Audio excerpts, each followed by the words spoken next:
আমি আমার পড়াশুনোর লাইফে যখন শেষ করছিলাম এমএ পড়াশুনোর রানিং, তখনই আমার স্বপ্ন ছিল যে আমি এলাকায় একটি স্কুল করব এবং সেই স্কুলে লক্ষ্য এবং উদ্দেশ্য থাকবে নার্সারি থেকে উচ্চ মাধ্যমিক বিএড এবং এমএড পর্যন্ত। কিন্তু এই 2025 সালের জায়গায় দাঁড়িয়ে একটা নার্সারি বিভাগ, আদর্শ শিশু বিকাশ একাডেমি নার্সারি থেকে 4 পর্যন্ত চলছে, আর একটা আল আমিন একাডেমি মিশন গার্লস আবাসিক এবং নার্সারি থেকে 4 পর্যন্ত হচ্ছে মর্নিং বিভাগ, এবং 5 to 10 এটা হচ্ছে বয়েজ ডে বর্ডিং।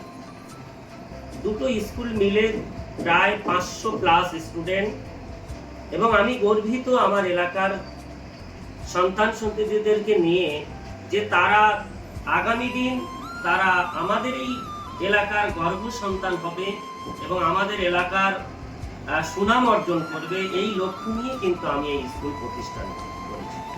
বলছি এই স্কুলে অ্যাডমিশন কবে থেকে আর কত ক্লাস থেকে কত পর্যন্ত আছে? এই স্কুলে অ্যাডমিশন ক্লাস 5 থেকে 9ম শ্রেণী পর্যন্ত ভর্তি হতে গেলে অ্যাডমিশন টেস্ট, সেই অ্যাডমিশন টেস্ট আগামী 19 অক্টোবর বেলা 12টায় মিশন ক্যাম্পাসেই হবে। যারা উত্তীর্ণ হবে তাদেরকে এই স্কুলে ভর্তির সুযোগ পাবে।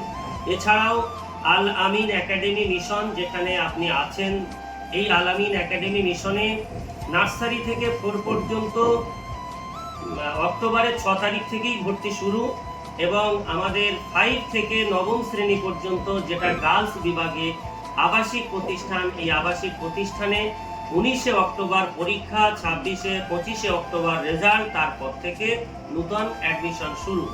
আমি আশা করব আমাদের এই আল আমিন একাডেমি মিশনের ডে বোর্ডিং এর গাড়ি সোনপুর বাজার পর্যন্ত যাবে, কোলেরহাট পর্যন্ত যাবে, নতুনহাট পর্যন্ত যাবে, এদিকে আমিনপুর বাজার পর্যন্ত যাবে, এদিকে আপনার হাড়োয়া পার হয়ে চাপাতলা পর্যন্ত যাবে, রেলগেট পর্যন্ত, এবং এদিকে বসিরহাট মালতীপুর পর্যন্ত আমরা সম্ভব হলে গাড়ি দেব, এবং এদিকে ঝুজরগাছা নপাড়া পর্যন্ত আমরা গাড়ি দেব এই মিশন ক্যাম্পাস। আচ্ছা স্যার, অ্যাডমিশন দিতে গেলে কি কোনো ফি লাগবে বা কোনো চার্জ লাগবে স্যার? অ্যাডমিশনের ফিজ অন্যান্য মিশনের তুলনায় যথেষ্ট কম, এবং গরিব অসহায় বাচ্চাদের জন্য যেটুকু কনসেশন দিয়ে তাদের পড়ার সুযোগ করে দেওয়ার জন্য আমাদের মিশন বদ্ধপরিকর। Thank you sir.